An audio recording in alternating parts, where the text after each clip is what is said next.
అందరికీ నమస్కారం. చూసాం గత 5 రోజులుగా హెరిటేజ్కి ఇందాపూర్కి ఉన్న సంబంధాల మీద, హెరిటేజ్కి బోలే బాబాకి ఉన్న సంబంధాల మీద చర్చ పెట్టాలి శాసన మండలిలో అనేసి మా వైఎస్ఆర్ కాంగ్రెస్ పార్టీ తరఫున మా సభ్యులందరం కూడా నిరసన తెలియజేస్తూ ఉన్నాం.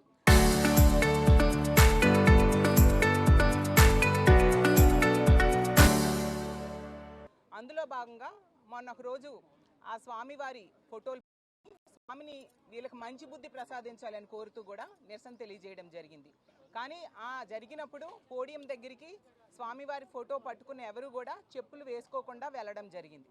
సో కానీ ఈరోజు తీసుకుంటే ఆ తర్వాత రోజు నుంచి కూడా ఈ కూటమి ప్రభుత్వంలో పెద్దలు మార్ఫింగ్ వీడియోలు బయటికి తీసుకొచ్చి మేమేదో చెప్పులతో వెళ్ళినట్టుగా క్రియేట్ చేసి ప్రజలను తప్పుదోవ పట్టించడానికి ప్రయత్నిస్తూ ఉండే పరిస్థితి చూస్తూ ఉన్నాం. శాసన మండలి సభ్యులుగా మాకు కొన్ని హక్కులు ఉంటాయి. ఆ హక్కుల్ని పరిరక్షించాల్సిన బాధ్యత చైర్మన్ గారి మీద, ప్రభుత్వం మీద ఉంది. ఎందుకంటే పోడియం దగ్గరికి వెళ్ళి ఏ సభ్యులు కూడా చెప్పులతో అక్కడ తెలియజేయలేదు. మాకు కూడా వెంకటేశ్వర స్వామి అంటే చాలా భక్తి ఉంది. అతను కలియుగ దైవం. ఈ లోకాలని కాపాడే వెంకటేశ్వర స్వామిని అప్రతిష్ఠ తీసుకొచ్చింది చంద్రబాబు నాయుడు గారు. ఎందుకంటే అసలు ఈ లడ్డూ వివాదము, లడ్డూ నెయ్యిలో కల్తీ వివాదం తీసుకొచ్చిందే చంద్రబాబు నాయుడు గారు.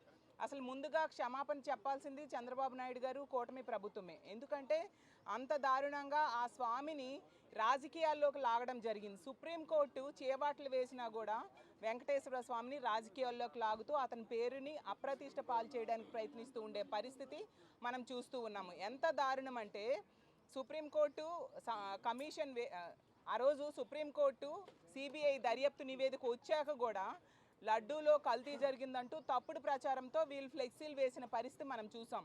వీళ్ళకి చట్టాలన్నా న్యాయస్థానాలన్నా అస్సలు గౌరవం లేదు అనే విషయం స్పష్టంగా అర్థమవుతూ ఉంది. ఇప్పటికి కూడా పోడియం దగ్గర నిరసన తెలియజేసిన వీడియోలు బయటికి రిలీజ్ చేయాలి. అప్పుడే నిజాలు ఈ రాష్ట్ర ప్రజలకు తెలుస్తాయి అనే విషయాన్ని మేము పదే పదే అడుగుతున్నా కూడా దగ్గర ఏం జరిగింది అనేది వీళ్ళు రిలీజ్ చేయకుండా అవసరం లేనివి వీళ్ళు రిలీజ్ చేస్తూ మార్ఫింగ్ వీడియోలు రిలీజ్ చేస్తూ ఉండే పరిస్థితి మనం చూస్తూ ఉన్నాము. ఇప్పటికి కూడా మా వైఎస్ఆర్ కాంగ్రెస్ పార్టీ తరఫున మేము ఒకటే చెప్తూ ఉన్నాము, ఎట్టి పరిస్థితుల్లో ఈ హెరిటేజ్కి అలాగే ఇందాపూర్ కావచ్చు, అలాగే బోలే బాబా సంస్థకి ఉన్న సంబంధాల మీద చర్చ జరగాలి. చర్చ జరిగితే నిజాన్ని విత్ ప్రూఫ్స్ మేము సభ ముందు పెట్టబోతూ ఉన్నాము. సో రాష్ట్ర ప్రజలందరూ కూడా తెలుసుకోబోతూ ఉన్నారు. అలాగే వీళ్ళు ఏకసభ్య కమిషన్ కూడా వేయడం జరిగింది. ఆ ఏకసభ్య కమిషన్ ద్వారా మేము ప్రభుత్వాన్ని ఒకటే సవాల్ చేస్తున్నాం. ఆ ఏకసభ్య కమిషన్లో ఇప్పుడు హెరిటేజ్కి ఇందాపూర్కి ఉన్న సంబంధాల మీద, అలాగే హెరిటేజ్కి బోలే బాబా డైరీకి ఉన్న సంబంధాల మీద కూడా ఆ కమిషన్ ద్వారా విచారణ చేయించాలి. అసలు ఈ కమిషన్ వేశారు చంద్రబాబు నాయుడు గారి టైంలో సిఎస్గా పనిచేసిన వ్యక్తి. అంటే వీళ్ళు వేసిన వీళ్ళ సొంత మనుషులతో వీళ్ళు వేసుకొని వీళ్ళకి గిట్టని వాళ్ళకి, అపోజిషన్ పార్టీ వాళ్ళకి అక్రమంగా ఇరికించడమే పనిగా వీళ్ళు ముందు నుంచి కూడా వెళ్తూ ఉండే పరిస్థితి మనం చూస్తూ ఉన్నాము. కాబట్టి ఎప్పటికైనా ప్రభుత్వం ఆ రోజు ఏం జరిగింది పెట్టాలి. అసలు నిజం చెప్పాలంటే చంద్రబాబు నాయుడు గారు ఎన్నో సందర్భాల్లో పూజలు చేసినప్పుడు అవ్వచ్చు, లేదా ఈ ఎంతో గౌరవమైన ఈ అసెంబ్లీ శంకుస్థాపన జరిగిన పూజలో కూడా అతను బూట్లు వేసుకొని పూజలు చేసిన పరిస్థితి మనందరము చూసాము. అదే మా జగన్మోహన్ రెడ్డి గారు అయితే ఒక ప్రసాదం తీసుకున్నా, లేదా ఒక దేవుడి ఫోటో తీసుకున్నా, ఏదైనా కూడా చెప్పులు విడిచి దేవుడి మీద ఎంతో భక్తితో అతను తీసుకున్న పరిస్థితి మనం ప్రతి సందర్భంలో కూడా చూస్తూ ఉన్నాము. దేవుడు అంటే భక్తి లేనిది కూటమి వాళ్ళకి, తెలుగుదేశం పార్టీ వాళ్ళకి అనేది స్పష్టంగా ఈ రాష్ట్ర ప్రజలందరికీ కూడా తెలుసు.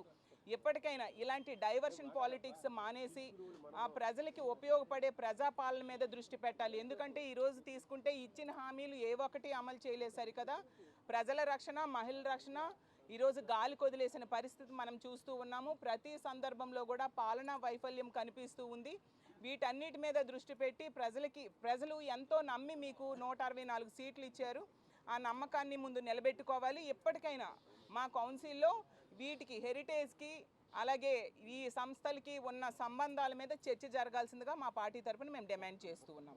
Local to global news at your fingertips. మీ చేతిలో ఒక ఆయుధం. Download Raw TV app.